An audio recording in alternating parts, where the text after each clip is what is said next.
Good afternoon, Awesemo baseball fans. Welcome to the tournament strategies video. I'm Terry McBride filling in for Adam Ship My Money Share. It is a Monday afternoon. We've got a pretty solid 6-game slate lined up for the main slate. Starts at 6:40 today, so make sure you got your lineups in on time. We're brought to you by Prize Picks, great partner of ours on the site. They sponsor a lot of our content. I'm sure you guys have heard us talk about them on various shows, but it's a great spot to get your action in. If you're a fan of prop bets, it is the place to play props. Any place that's going to give you the opportunity to play prop bets and play a handful of them at the same time where you can lose one of them and still come out a winner, that's a pretty solid deal. Prize Picks gives you up to 10x your entry fees on it if you go 5 for 5 across your card. It's a great site. We've got free projections up for them every single day of the week. NBA, NHL, MLB, all sorts of different sports over there. I encourage everybody, go check out Prize Picks. But we're here to talk about DraftKings. We're going to dive right on in, taking a look at our first pitcher off the top of the board. The top-ranked pitcher on both sites today is Chris Bassitt from the New York Mets. He's going to be taking on the Atlanta Braves. It's a bit of a tough matchup for Bassitt. He's going to be extremely popular up at the top of the board as well, but it's fairly justified. Bassitt's been pitching great for the past 2 seasons. He's out to a 2.25 ERA over his first 4 starts this year, pitched 24 innings, put together a 3.30 xFIP and a 3.12 xERA. So everything is very real that we're seeing from Bassitt in terms of the run creation that he's allowing. This season, he's up to a 28% strikeout rate. Over the course of last year, he was a 25% strikeout rate pitcher. So maybe a little bit above his head in terms of the swing and miss that he's been able to generate so far. But he has been very, very good and very reliable. Pitches deep into ball games, can chase the win for you. He's going up against an Atlanta team that is deadly good for power against right-handed pitching. That is the tough part of this matchup. We'll talk about the Braves in a little bit as potentially a stack to go back the other way against Bassitt with. It's a firm both sides-er for me, but I think we could get a nice game from Chris Bassitt up at the top of the board. The Braves' 24.4% strikeout rate against right-handed pitching so far this season ranks them 26th in baseball out of 30 teams, but they are very good, again, for power and for run creation. 15% above average by WRC plus for run creation for Atlanta, a 3.94% home run rate that ranks second in baseball against righties, and a 195 ISO that ranks second in baseball. So those are some reasons to go to the Braves stack going up against Bassitt, but that strikeout rate is definitely appealing. Chris Bassitt is coming into the night as the slate leader in terms of strikeout rate so far this season, and he seems like one of the better bets to put together a strong start across the board. So Bassitt off the top, despite the popularity, looks like a firm number 1 option on the DraftKings slate. And we do have some less popular options that we can work with in terms of our other SP1 options and some value pitchers that we can work in around them. We can offset them with some very low-owned bats as well from the value perspective. So there are very easy ways to get around the ownership on a guy like Chris Bassitt. I'm fairly confident in getting to him, but I will be playing both sides of that matchup. Another matchup that I think is somewhat worth playing both sides of is the game between the Diamondbacks and the Marlins. We've got 2 interesting pitchers on the mound in that one, in Pablo Lopez and Zach Gallen. Lopez going for the Marlins is my pick here, but I do think we can get a little bit of value out of Zach Gallen. So I think both sides of this game are going to be interesting for the DK slate, and that's borne out on our top pitchers tool that everybody should go check out on the site.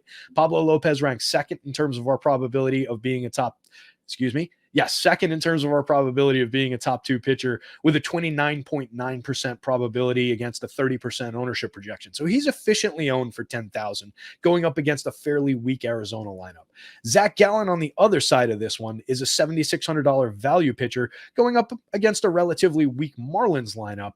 The issue with Gallen is that he's a 23.7% probability of being a top 2 starter, and he's owned by 38% of the field in our projections. That's putting him in significantly negative leverage, which is the one concern there. There's another value pitcher that we'll talk about in a minute that I prefer to the Gallen shares, but I think owning Gallen around the public is worthwhile. Pablo Lopez is a pitcher that I'd be looking to get ahead of the field on, even at an aggressive ownership projection. We're talking about a guy who has allowed just 1 run so far in his first 4 starts of the season. He's been spectacular this year. He's been a very good pitcher over time as well. He just deals with injuries from time to time. So last year, over 102 2/3 innings, he had a 27.5% strikeout rate. This season so far, he's out to an aggressively good strikeout rate, and he's pitched very, very well against what is, and he's going to be going up against what is a very weak Diamondbacks lineup. Arizona so far this season a 26.2% strikeout rate against right-handed pitching. That ranks them 29th in baseball. They've created runs 13% worse than average. That ranks them 22nd in baseball. This is a very, very good spot for a pitcher of Pablo Lopez's talent. He could easily come out here and rack up a bunch of strikeouts against this team and walk away with the night's highest score without too much fanfare. So Pablo Lopez is at the top of my personal pitching projections, which are based on FanDuel, but they apply here as well. He ranks second on our board in terms of probability of success. I think he's under-owned at his current ownership projections, which again are around 30% on DK, and very efficient with his probability of success. So Pablo Lopez is my firm number 2. I think there's a great opportunity there. And then the third starter that I want to bring up is Chris Paddock. Chris Paddock is a guy who has been shaky over time. He had a great rookie season, came out to a 26 and change percent strikeout rate, and then sort of fell apart over the last couple of years. He's been in the low 20s in terms of strikeouts. He has not been a dominant pitcher. He's certainly not been the high-end prospect that people thought he was coming in. But the knock on Chris Paddock has always been that he had 2 very good pitches. He had a plus fastball and a plus changeup that he deployed basically only those 2 pitches.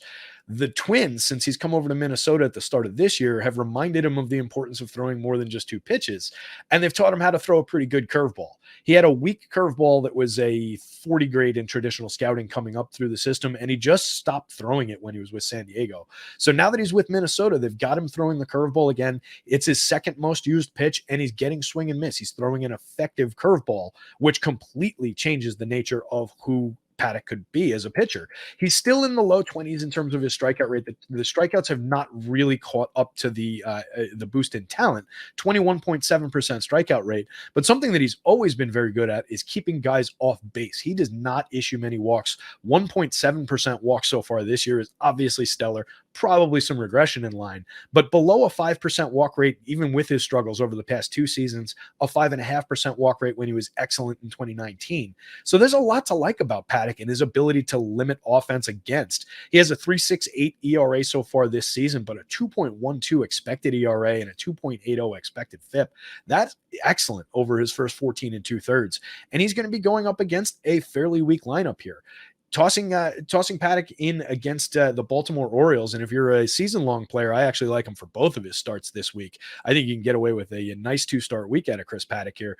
But going up against the Baltimore Orioles in this spot in particular, Baltimore against right-handed pitching so far this season, 24% strikeout rate, sits 23rd overall in baseball. They've been 13% worse than average creating runs against right-handed pitching, which is 22nd in baseball. They have a 109 ISO, which is bottom of the barrel, 25th in baseball. So not much of a threat coming back against Paddock here. Certainly plenty of strikeouts for him to grab. And he's fairly cheap. He's a less expensive option than Zach Gallen on this slate for far less ownership. He's pulling in a 20% probability of being a top 2, efficiently owned right about that same mark, but you're getting him for 400 less than Zach Gallen. So if you can buy an interesting bat, offset some ownership, and go to a kid who's probably in a better situation, or at least as good a situation, pitching basically just as well as Zach Gallen. That for me is absolutely a good pivot to make at the value spot for an SP2 on DK. He's a higher priced SP2. You do have options like Tyler Wells, like Ross Stripling, like Dalton Jeffries. Not one of those guys is a good pitcher, and all 3 of them are in difficult scenarios, difficult pitching matchups. So I don't love the spot for any of those guys. I'd rather pay up for my SP2 today on the DK slate, and I think Chris Paddock is my target there. Taking a look at some of the DK bats, we've got some excellent opportunities for stacking on this slate. Some of the best offenses in baseball are coming up as under-owned opportunities. One right off the top is a team that everybody's probably sick of me talking about in particular, and my pal Gundacker talking about, because we wear these Yankees hats on shows. But the New York Yankees have paid dividends so far this season, and they're going to continue doing so across the entire course of the season. This is a team that's built on getting on base and hitting home runs, which plays very, very well for fantasy point scoring, plays very well for DraftKings scoring. The Yankee stack ranks number 2 on the board today with a 14% probability of being the top option, and they're currently pulling a 1.2 leverage score, positively leveraged, only a 12.9% ownership share. We do have some very popular hitters in the Yankees lineup. Nobody's going to be sleeping on Aaron Judge on any given slate. Sorry for anybody who's thinking they were getting away with something rostering him at 5,800, but Aaron Judge is absolutely a part of my plans for DraftKings stacks with the Yankees. You can immediately offset some of his 20% popularity, though, by just building in the players around him in the lineup, the guys that fit naturally for correlation in this slate. So DJ LeMahieu, Anthony Rizzo, Giancarlo Stanton, All four of those guys are owned below 12% on the DK slate. Josh Donaldson and all his power from the right side of the plate is owned around 15%. Gleyber Torres is going to be low owned. Joey Gallo, if he happens to be in the lineup for the Yankees, he's dealing with a bit of a sore groin. He was out of the lineup yesterday. He's got an immense power upside against this pitcher from the left side of the plate if he is in the lineup, pulling one of the better home run marks on the entire slate in my home run model. Only costs $3,600 on the DraftKings slate, $2,700 on the FanDuel slate. Spectacular opportunity for Joey Gallo to do something. You get a little bit of a weak spot in the back end of the lineup with Isaiah Kiner-Falefa, kind of a hit tool space specialist, but certainly somebody who's been productive this season, gets on base, can be a correlation play. Whichever catcher is in the Yankees lineup, you can play on DraftKings where you do need the position. Across town, you don't really need them. Jose Trevino is a great framer of the baseball. When he's behind the plate, not a great hitter. And Kyle Higashioka has just left all of his power in Florida during spring training and has not delivered at the plate so far this season. But from 1 through 7, this Yankees stack should play and play very well at positive leverage. So the Yankees are the top stack on the DK slate for me. Looking down to the very next stack on the board, the Seattle Mariners, I think, are an excellent spot here going up against Jake Odorizzi, or the corpse of Jake Odorizzi, I should say. Seattle has been a frisky team all season long at the beginning of the year, and they're going up against a pitcher who is typically around a 20% strikeout rate pitcher, over 104 2/3. Last year, he was at 20.6% strikeouts, and you just don't expect very much from Jake Odorizzi. When I was building my placeholder lineup last night to enter into these contests, that was the guy that I targeted. He kind of stood out as a potential target for some of these Seattle bats. I was hoping I would get them a little bit lower owned across the board. You're getting some oddball spots on the FanDuel slate, but on DK, the Mariners are under owned. They're the strongest leverage position on the DK slate today.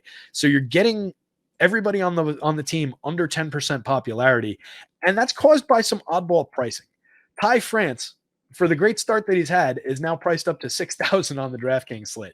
That is $100 less than Ronald Acuna Jr., and Ty France is not Ronald Acuna Jr., but he's been very, very good. He stacks well together as a correlation play with Jesse Winker, Eugenio Suarez, J.P. Crawford in the middle of that lineup.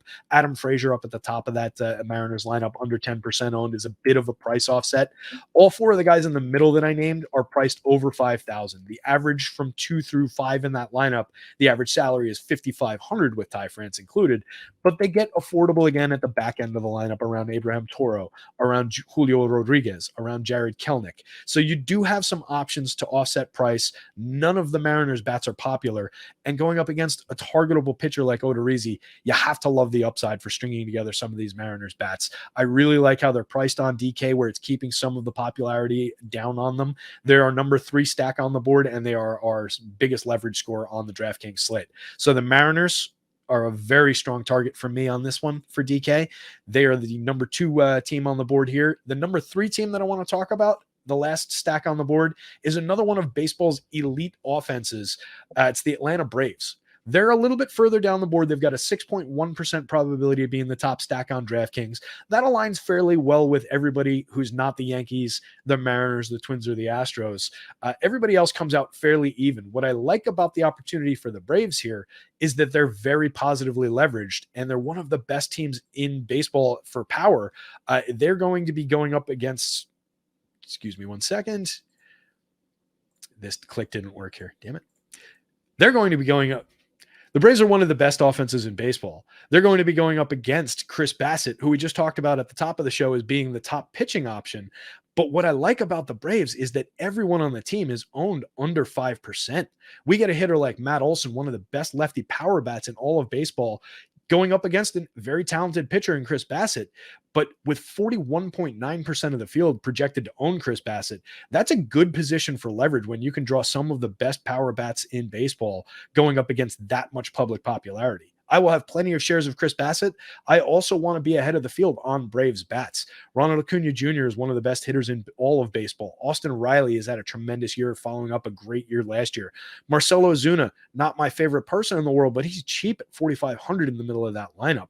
Ozzie Albies, Travis d'Arnaud, Adam Duvall, even Travis Demeritte is a former first-round pick. He cost the dead minimum at 2,000 at the bottom of this lineup. He's had 4 seasons in the minor leagues of more than 20 home runs and 10 to 12 stolen bases. So he is a reasonably talented kid with some sneaky DFS upside on this slate. Dansby Swanson from the bottom of the lineup, one of my favorite underrated shortstops in the game.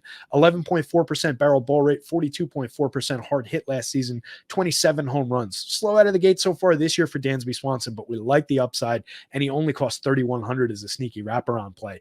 Taking shares of the Braves stack here makes a lot of sense. Even if you are drawing a bunch of shares of Chris Bassett on the other side, take out some insurance against him going bust against a team that is not at all owned on the DraftKings slate. The Braves are interesting for tournament play because nobody else is on them. Stacking them together is relatively easy. You can do it with some of the lower owned value plays on the board. You can do it with some of the value pitchers that we talked about who aren't Chris Bassett. I really like the opportunity for a sneaky Brave stack here today on DraftKings. That brings us to the end of the DraftKings show, guys. We were brought to you by Prize Picks.